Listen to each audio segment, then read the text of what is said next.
Welcome back to Sami Speaks. Today, our host, Sami Steigmann, will be with us as always, and I, Jeff Borschowa, will be your co-host.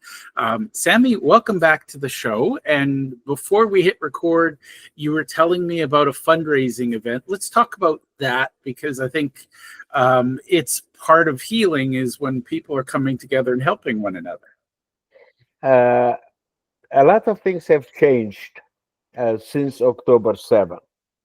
And two friends of mine, they started an organization called, let me see if I remember. Hold on a second.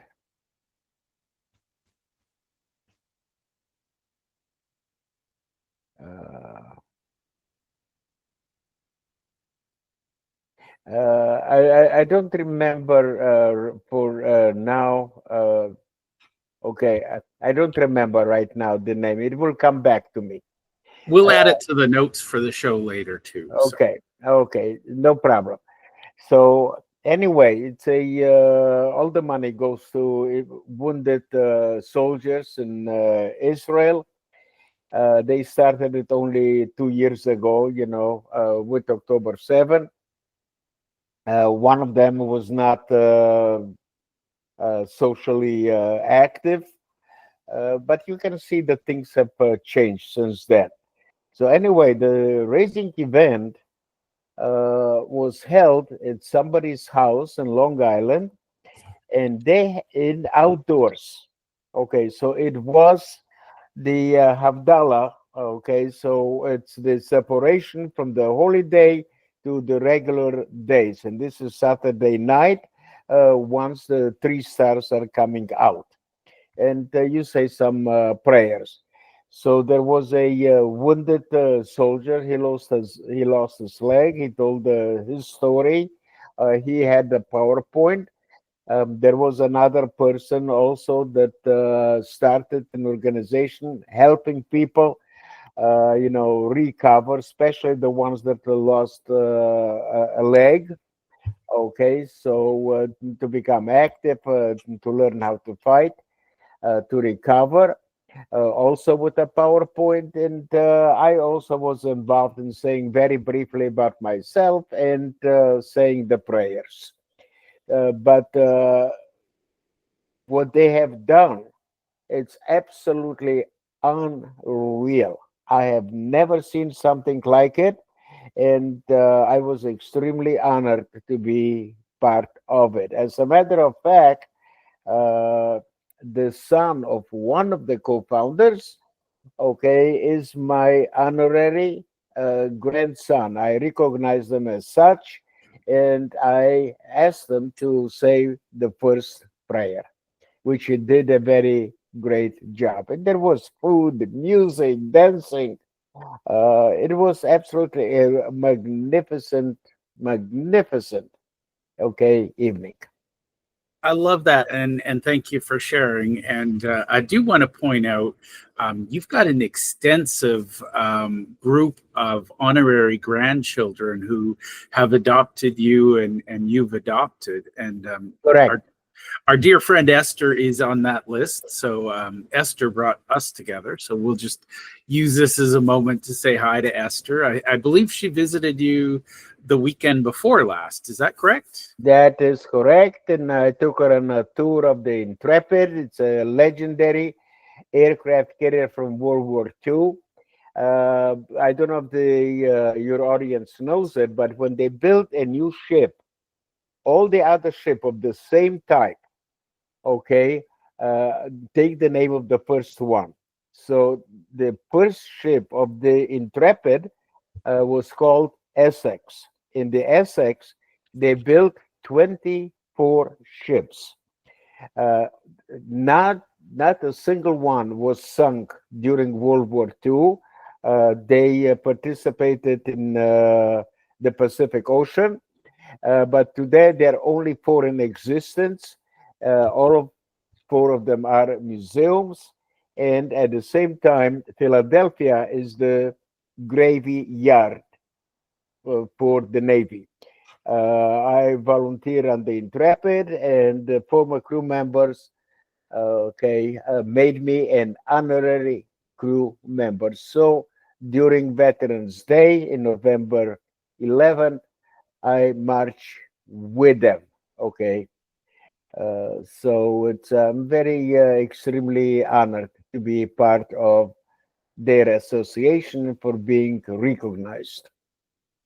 I love that, and I think it's important to pull all of that together. That you did serve in the Israeli Air Force, and now you've effectively been adopted as one of the U.S. Navy. You're part and parcel with them Yes, and I think what people miss is that there's that camaraderie of people who've served. right. And for instance, we meet once a week, okay, and also once a month.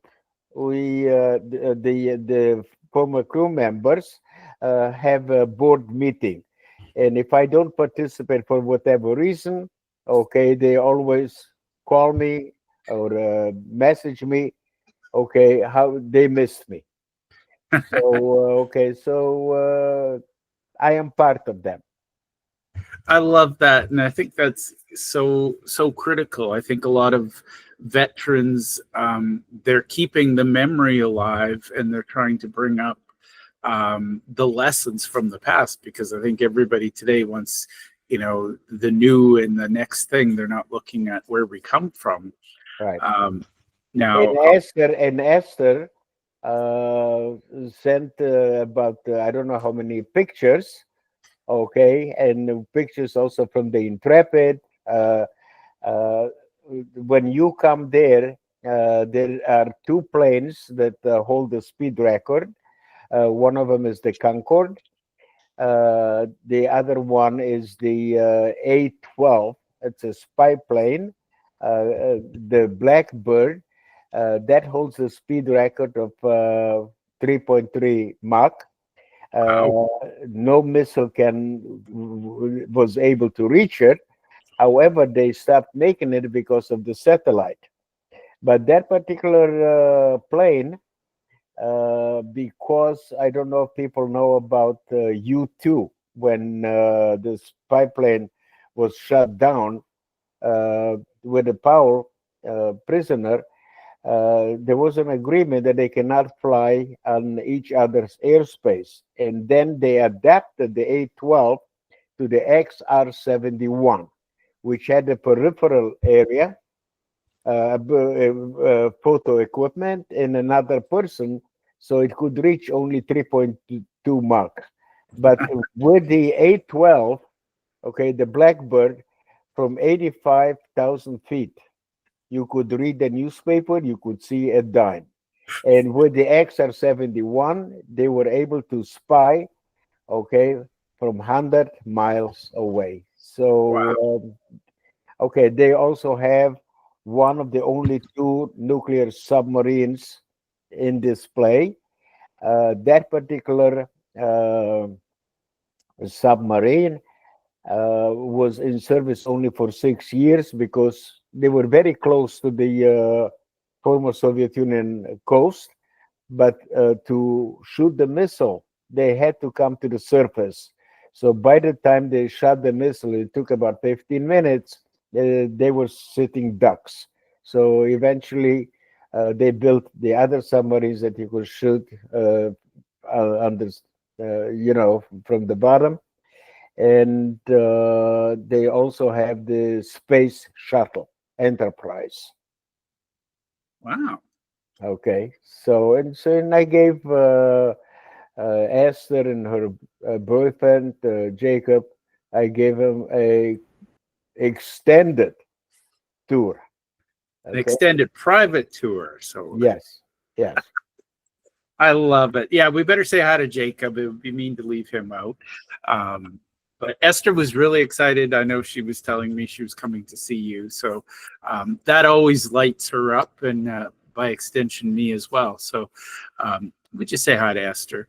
Now, let's go back to the fundraiser event that you were at. And I want to explore some of the the why it matters piece, because I think I'm hearing a lot from the general public that there's us versus them, there's this war over there, it's not our problem. But I feel like this is a global problem, and so I want to bring some light to what sparked the fundraisers, what sparked them. So obviously the events of October 7th, but what have they done since then, and how can our listeners maybe support them? Well, the only way your listeners, the only way they can support is uh, financially. Okay. So they cannot participate, for instance, when they have the fundraising or the other things, because obviously they are in Canada, most of the greater part of your audience. But they can support them financially. Everything, 100% of the donations goes there. There was also, they had two things that they had also open auction. And so it was the husband of the hostess. So he called out. They started with $400. Okay, and I was the other half. And interestingly enough, they started with 400, and he went 400, 450. And I said, you know something, let's stop bargaining. Okay, I'm asking for $1,000. And they had two of them, the same thing as from a helmet, and they made it into an artwork. Okay. Oh, nice. So we got $2,000. So I think I elevated and I did a good job. Okay. Well done. And I think that's key. That but it shows also the respect that they had for me. A lot of people did not know me, but it had the respect when I put that amount. There was no how shall I say, hesitation, and right away, okay, somebody offered $1,000, and I thought that was good enough not to go anymore. I love that. And for what it's worth, my viewers are widely spread out, but I do have an odd pocket of friends in New York. So I'll be making sure some of them are finding ways. I haven't mentioned this to you on air or off yet, but a few of them work in and around the New York school system. So I'm trying to get them to find the right contacts to get you into some more schools. Right. And I figure right in New York, at least, less travel for you, but, right, we can find you some great spaces to speak at. That would be awesome. Okay. And I think that's the whole point of this show, in my opinion, is getting people to get to understand what you do, what you talk about. So let's talk about the money that was raised. What sort of, how are they using that to help people who've been injured in the war? How are they impacting the soldiers from Israel at this point? Well, it's primarily, for them to recover health-wise. Okay, so that is their primary goal, especially for the wounded soldiers. And I think that's something people don't recognize enough, is that, the cost of recovery is not just, right, get them back well and then put Band-Aids on and send them home. People are forgetting what's happening in Israel. You have a lot of people that are displaced people, a lot of widows. You have, there is, Israel is in trauma. And the biggest problem that we have with the people in Israel, from my perspective, is that they have an emotional loss. So there is a lot of suffering. So everybody is concentrating on the Palestinians, but nobody talks about the trauma that's happening in Israel.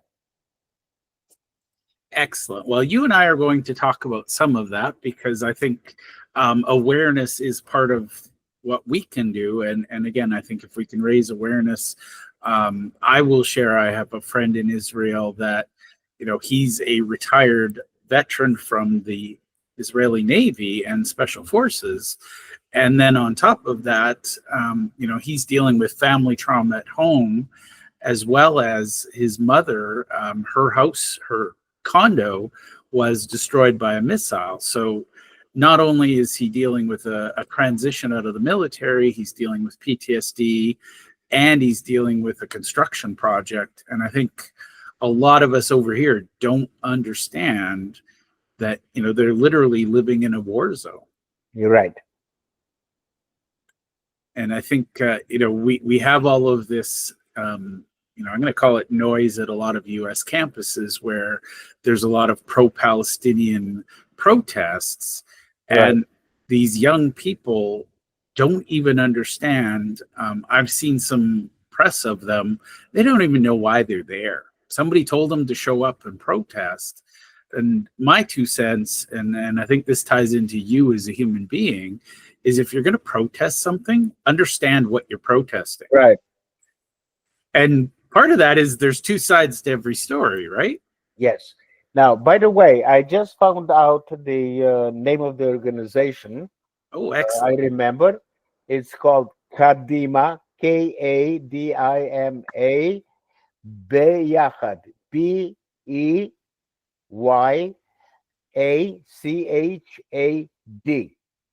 Okay, Kadima Beyachad. They also have a website, also on Facebook. And okay, so that's the name of the organization. Excellent. Okay. So let me see if it's .com or .org. I think it's .com. Hold on a second. Sure. There is a .org. Nope, that looks like a different one.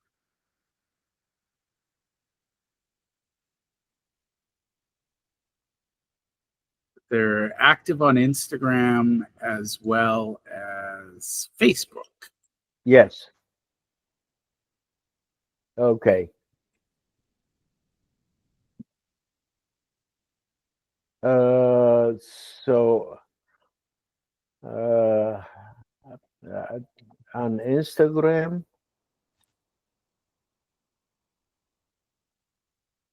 I don't know. Okay, let's check at Facebook. Okay. No, Instagram. Let's see kadimabayahad.com. Because the other says that org says that it will come soon, so it's not that one. No, that one. Okay, there is no .com. Okay. Unless So that .org, can you join it? It just says coming soon. Okay. Then go to Facebook. Yeah. Okay. Okay, let's see. Kadima.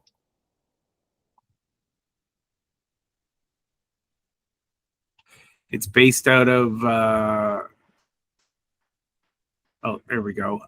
East Northport, New York. Is that sound right? Okay. I can only see a first name. Looks like Michelle. Is that? Yes. Yes, she is the founder, and Roseanne is the co-founder. Okay. I'll find the detailed links and I'll put them up so people don't have to look for it. And okay, let me see if it's coming up. Does it come up by you? no, I get a launching soon site. No, so I don't know why it does not come. Let's see .com.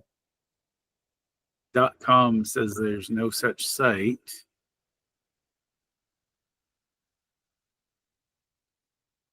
Ah, okay. I made a mistake. That's why it's not coming. I added an F. Oh, Okay, let's see, Kadima. 1 second.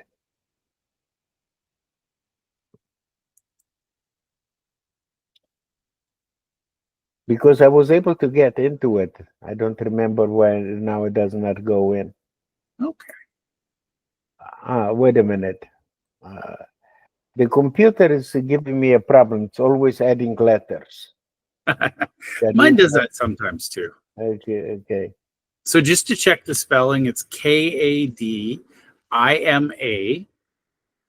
and then Beyachad. Yes. Okay, perfect. But for some reason, in my case, it does not come up. Hmm. Yeah, I'm getting .org, but there's no .com, and But I was able to get into it before, so I don't know what's happening. oh, Okay, so I don't know. So check it out. yeah, Don't put it in until you actually are yeah, able to get into it. Uh, Facebook. Why doesn't it go in? yeah. And I Wait a went from minute, I have one idea. sure. Just Kadima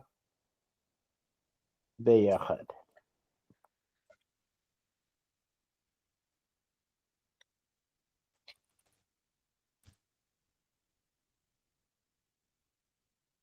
Okay, just go to Kadima Beyachad.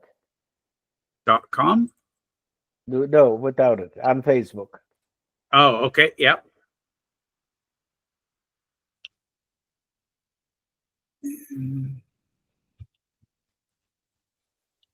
Okay.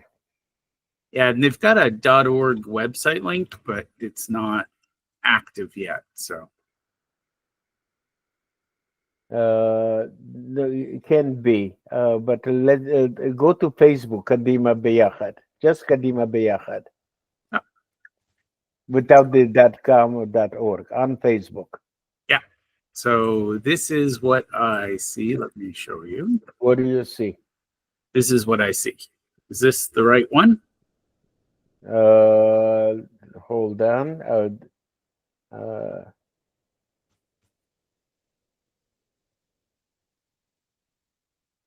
okay, hold on. Sure. How come I don't see you? Ah,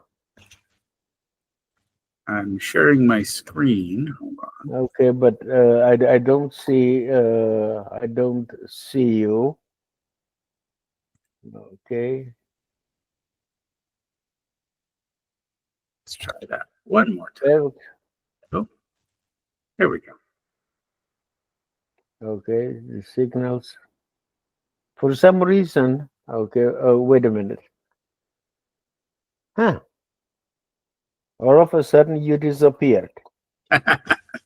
All right. Well, let's. I'll just stop sharing because maybe that's not. No. Wait a minute. But how come I don't see it at all? Okay. Does it have a black screen or nothing? Nothing. I just don't see it. Oh, okay. You should see me now. Mm,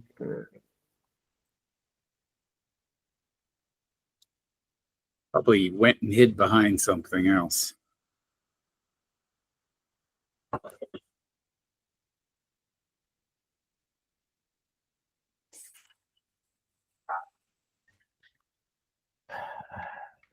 for some reason, I cannot see you. Okay. I cannot see anything. Well, the good news is I can see you and you're on my screen. So let's continue our conversation. I'll do a little more deep dive and I'll find. So what does it say when you look at it? What does it say? So basically, it says nonprofit organization. Right. It's got an address in East Newton. Yes. Yes. Northport. English is not my first language today, apparently. And then there's an email address for a Michelle H. And it's got the .org as a link to their website, which as we've confirmed, is not yet running. Okay. And Have you tried it yeah, so when I go to the link, it says launching soon. Okay. So maybe they had it up, because the Okay. copyright is showing 2024. So I'm guessing they had it up and took it down for an upgrade. So I'll have to check with them because I know that they have it. Okay. So and there was a their annual fundraiser was September 13th, and okay, that was September 13th. Okay, very yeah. good. Okay, so you have it. Okay, so you can share it and Yeah, I have the right one, and I know it's the right one because Right. it says we will have a ceremony led by Sami Steigmann. So there we go. Yes. Okay. Very good. Oh, it's the website is kanimabahad.typeform.com/Israel. So that must be the site they were using to organize the event. So One second. Say it again. Kadima Bayahad. .typeform.com One second. 1 second. I'm not that fast. Kadima Bayahad dot what? Typeform, TYPEFORM. Wait a minute. I don't know what you're saying. Kadima Bayahad. Here, I'll try and copy. That what? Typeform. I'll put it in the chat for you. I can see it anyway. Oh, okay. So it's TYPE. Wait a minute. So it says CY. Yeah. TYPE. PE. Okay, I'll spell using my brutal version of military. So T is in Tom. Okay. Y is in yellow. Okay. P is in Peter. E is in echo. Yes. F is in Frank. Yes. O is in orange. Yes. R is in Robert. Okay. Type form. Yes. Yeah. .com/Israel.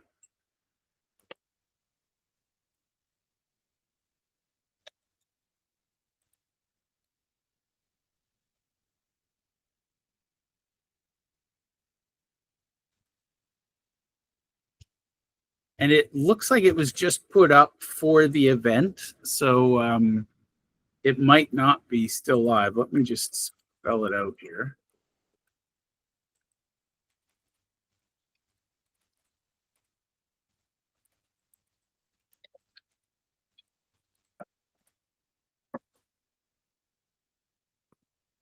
Oh, yeah, it's still up and live, so I will share that link as well. I mean, it's a past event, but right. Okay. So very good. It looks like Michelle created that just for that event. It's asking for a donation. Yeah. Okay. If you have. Okay. Yeah. If you want to give. Okay. Very good. And again, it's always good to know there's organizations out there like that. Yeah. Now, is this something they're going to, obviously they have they have a registered 501. Yes. Yeah. So I became friendly with Roseanne this year. So it was the first time that I was invited.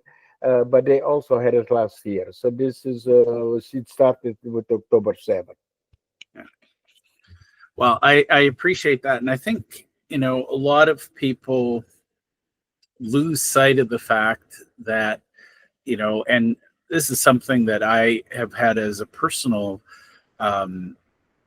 commentary for a long time.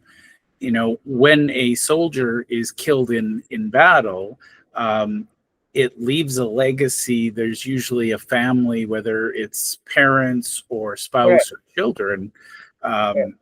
And then when a veteran, somebody's wounded in battle, there's still that family that needs to be cared for. Right. Correct. So, I would call it Israel in trauma. And I think that's the big thing is, which a lot of people do not talk about it. yes. And I think that's the fundamental thing is if we're not talking about the trauma, we're not able to help people heal fully. And, I think a lot of people, my friend, his name is Ito, he helps a lot of veterans dealing with PTSD, or they call it something else over there, but the reality is the same. These soldiers come back from war carrying emotional scars as well as physical. Yes. And I think it's got to be hard. I'm thinking about this from a personal perspective, being a soldier, coming home, dealing with this trauma, and then largely being ignored by the rest of the world. Right. So everybody is concentrating on the Palestinians. But to give an example, let's take the Hamas numbers of the dead people. So according to them, I think they raised it to 60,000. Okay, but they're forgetting that at least half of them, if not more, are combatants. Okay, but what people don't know that in Sudan, they murdered 4 million. In Congo, 500,000. Nobody talks about it. You do not find it anywhere in the news. Yeah. Okay, but so what I am saying is no Jews, no news. Yeah. And, it's interesting. It's unfortunate. So right now, you have a number of countries, like, for instance, France, England, and some other ones at the UN. They want to establish a Palestinian state. No borders, absolutely nothing. And all it does is empowers the terrorists. It's completely idiotic. And I think that's the fundamental challenge I deal with is when people talk about Palestine, they're not really educated on who that is, what it is, or quite frankly, what they're protesting. It's Right. Hamas does not want they do not want a state. They want to destroy Israel. That's all. Okay. So a lot of people don't know what they are talking about. Well, and the fascinating thing, if you look deeper than Hamas, once you start to get into the Hezbollah and the greater terror network, the stated mission is, first of all, eradicate Israel, which I'm opposed to. But second of all, then it's everybody else. Right. And I think that feels a little similar to pre World War II. The Nazis came for certain small groups, and when nobody stopped them, then they started coming for larger groups. Yeah, and it's happening in worldwide. They are calling for global intifada. That means not only against Israelis, it's against all the Jews. And they are here in the United States. We have a problem here in New York. Okay, they have a socialist, a communist that may become mayor of the New York City, which is unreal. So they're all over. So it's a problem. But I am an optimist. Things will get worse, but eventually it will get better. And, I want to point out, and I don't know if I don't recall that you and I have discussed this, but I actually read a report from a FBI whistleblower, and I can't remember her position, but she was high up. And they've been studying foreign terror cells in the U.S. on U.S. soil since at least 1993. And the fundamental, and it's chilling when you read some of the transcripts, they've got bugs and recordings of top terrorist groups and their meetings, and the entire plan that they laid out in 1993 is what we're seeing today. Correct. They have not changed. People don't pay attention to it.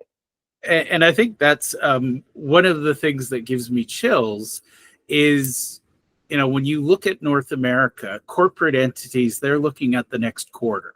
They're trying to think, how do we, oh, the holiday season's coming up. How do we maximize Thanksgiving sales? How do we maximize Hanukkah, Christmas, yada, yada? Whereas these terror cells, they were planning in 1993 what they're going and doing today.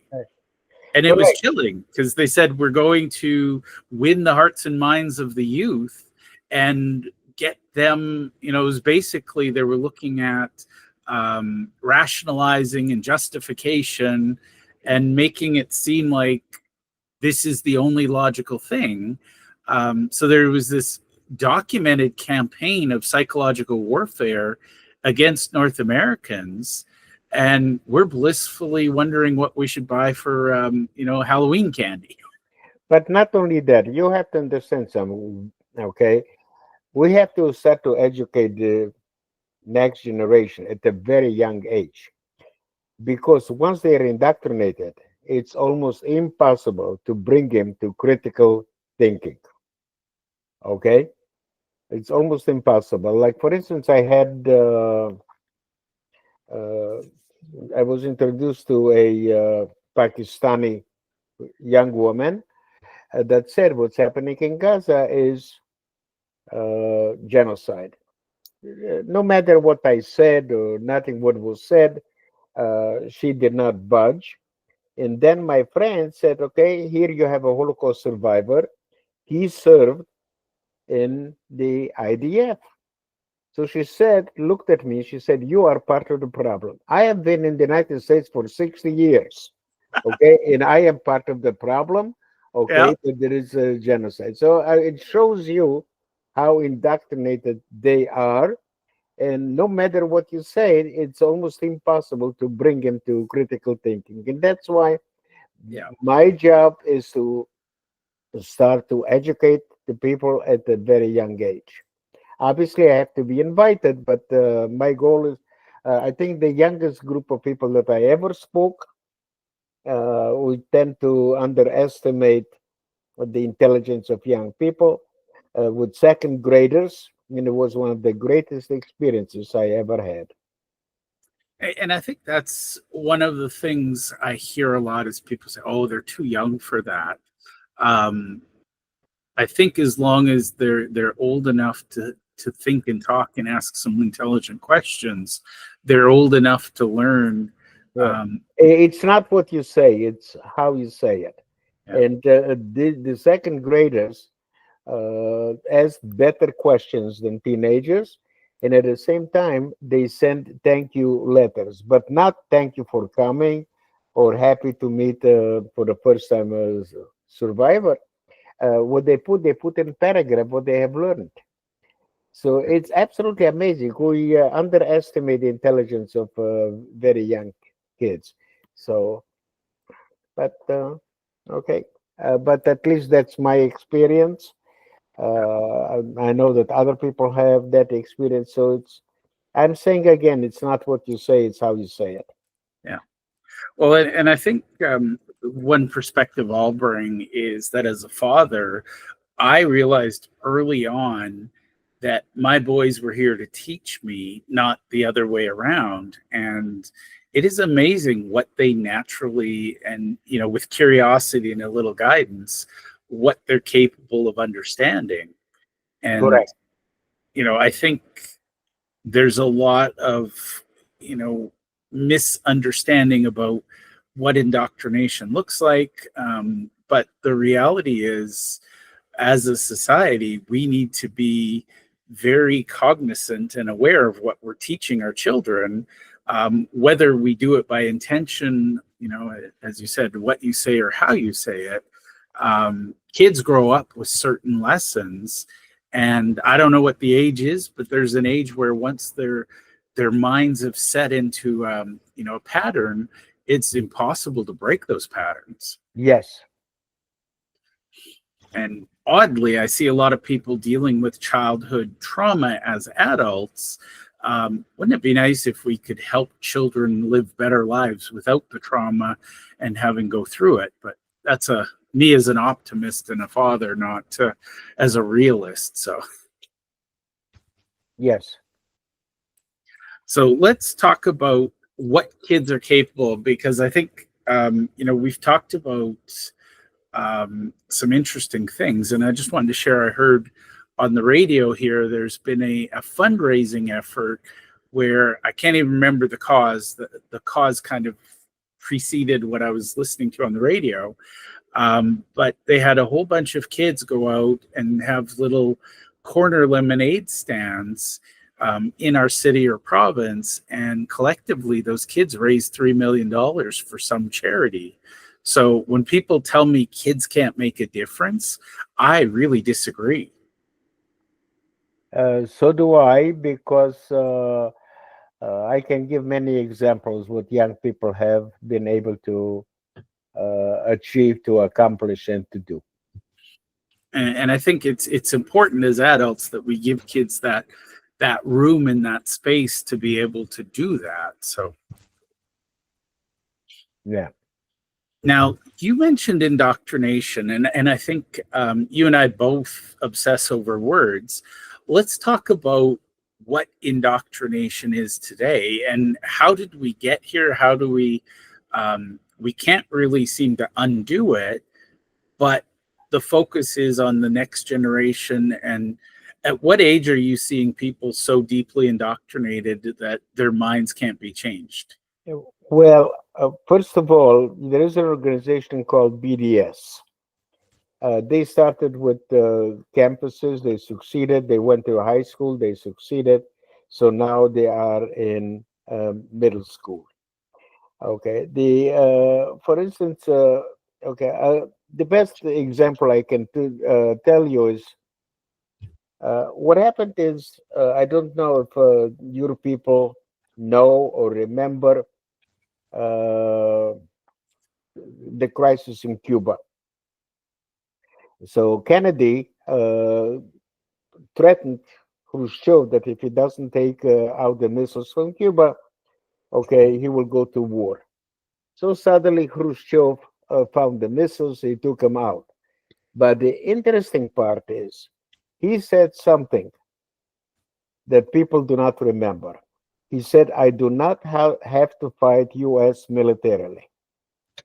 They will destroy themselves. And it took 60 years to be where we are today. Slowly, little by little, and people accepted, certain things that were not true, but they just accepted it. And that's why I'm saying, it took a long time to come to the point where we are today, but it will also take a long time to reverse the trend. The world has gone through many, many crises. Okay. Many doomsdays were,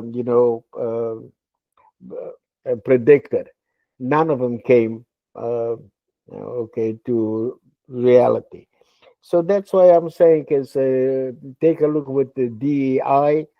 Okay, it came to a point that the way it was implemented, okay, it was not fair, and a lot of organizations, the military, they got away from it. And now with Trump, he is against it. He has a executive order against the DEI. So the same thing will happen with the indoctrination, with everything else. It will come to a point that people will wake up. It will be so bad, and things will reverse to the middle. But I am convinced of the end result, that things will be better. I love that. And I think you and I are both optimists, so we can see that, yes, there's room, things can get worse, but there's also a lot of room for things to get better. I personally have a view that society is a bit like a pendulum, and, it'll swing one way, swing the other way. And then it's just a question of how long do we stay in each, and how slowly do we move from one to the next. And I think we still got some room left to go on the bad side, right? Yes. But the good news, and I think this is something, and I'd love your opinion on this because I sort of see it. If you watch any news, I don't care which side of the aisle the news is from, they would have you believe there's two polar opposite groups. There's, the Democrats and Republicans. What they miss is that there's that massive group in the middle that is able to see both sides. The problem is that they're not very loud, they're not very active, and the media does not listen to them. Yeah. And I think, the word I hear the most that resonates with me is the silent majority. And I think that's the part that we miss. And, for whatever it's worth, I don't believe any news anymore because, there's so many biases under both sides. But the reality is there's that silent majority, the good people who believe in, I believe some very strange things, Sami. I believe that children should grow up without fear of violence of any kind. I believe that, if we're kind to our neighbors and our neighbors are kind to us, the world's a better place.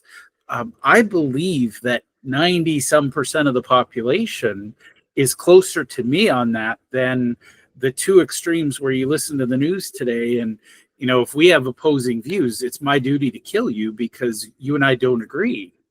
And it's like, wait a minute, that's like such a slim minority because the masses would say, you know what, Sami, you have your opinion, Jeff has his.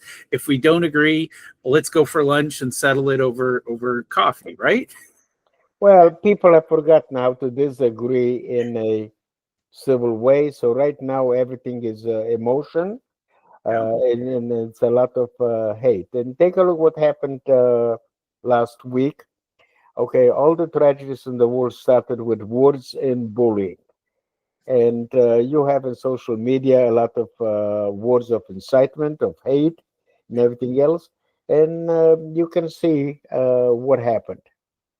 Yep. So that's why I have to be very careful what we say and how we say it. And unfortunately, right now, with social media, there is too much hate. Yeah. And, from my perspective, I would say to the people out there that are choosing to carry hate, it is heavy. It is draining. It is exhausting. And oddly, if you put it down and you choose to pick up love, love is really light and easy to carry. Right. And I personally believe that love inspires the container it's held within, whereas hate consumes that container. And personally, I'd rather choose to create than to destroy. Well, you are talking from experience. And I think that's, you and I, we've had many, many conversations. I think what I would like you to do at some point is as we talk and we have this program to tell your story. Yep. Because it's very important for people to know where you are coming from, how you overcame it, and how you became the man that you are today. And we will definitely do that. I think there's a lot of benefit that can come from that. It's fascinating because a lot of people look at me and say, well, you've got a lot of reasons to hate other people. I look at it and say, I've got a lot of reasons to love them too. Yes. And, one of the quotes, Sami, I'm going to share this, and I'd love your take on it before we wrap up. It was actually a minister, and he shared, it was a sermon, and he said something to the effect of, we all pray for our loved ones. That's a given. We all pray that our loved ones will be safe and protected. And he said, to be a true Christian, you should be praying for the devil and his salvation. And I was outraged by that. I'm like, what kind of sermon is this? This is crazy talk. And then I went, but if you think about it, that's what it is. That's what love is you're praying for your enemies, hoping that they are saved, not just the people you love. And to me, that was it broke my brain because At that point, I couldn't honestly say I was praying for the health of my enemies. But to me, it became about forgiveness and about moving forward. But that was the thing that opened the door for me. Okay. But this is something that people have to hear your story, because it's very inspirational, and they can learn uh, based on a personal story, personal experience. Is they will can learn how to get away from hate. Okay, because not everybody knows how to do it. Okay, so they want to. Some of them want to do it. They don't know how. And that's why I feel that your story is very important to be shared. It's not only my story. Yeah. Well, and I think honestly, Sami, and you and I might have a whole episode just on forgiveness, because I think honestly that misunderstanding what forgiveness is and what it means and who it's for, I think that's one of the leading causes of suffering today. Is first of all, people can't forgive others, but they also don't forgive themselves. Right. And I've heard it put in many ways, and I think that's been part of my journey. Is what is forgiveness? Okay, we can talk about it. All right, my friend, I am going to let you get back to your day. I know that you've got an appointment, but I want to thank you, as always, for hanging out with me. And next week, we'll return and we'll have more discussion. So thank you for hanging out with me. Thank you, my friend. And God bless your audience. And let's hope, okay, that peace will come sooner than later.